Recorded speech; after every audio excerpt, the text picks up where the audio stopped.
of Santa Barbara, Iloilo, having been appointed and elected to the position of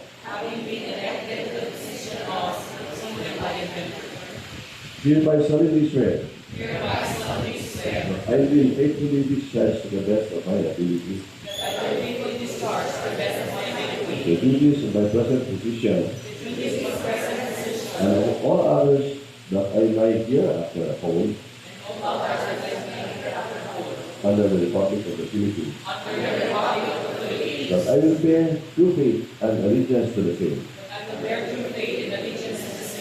That I will obey the laws, legal orders, and decrees promulgated by the duly constituted authorities of the Republic of the Philippines.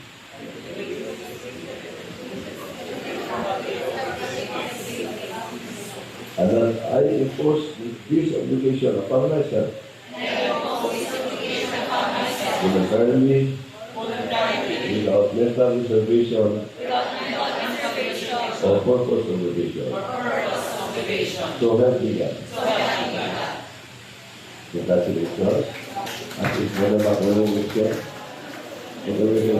Sige, we will sit down. Thank you.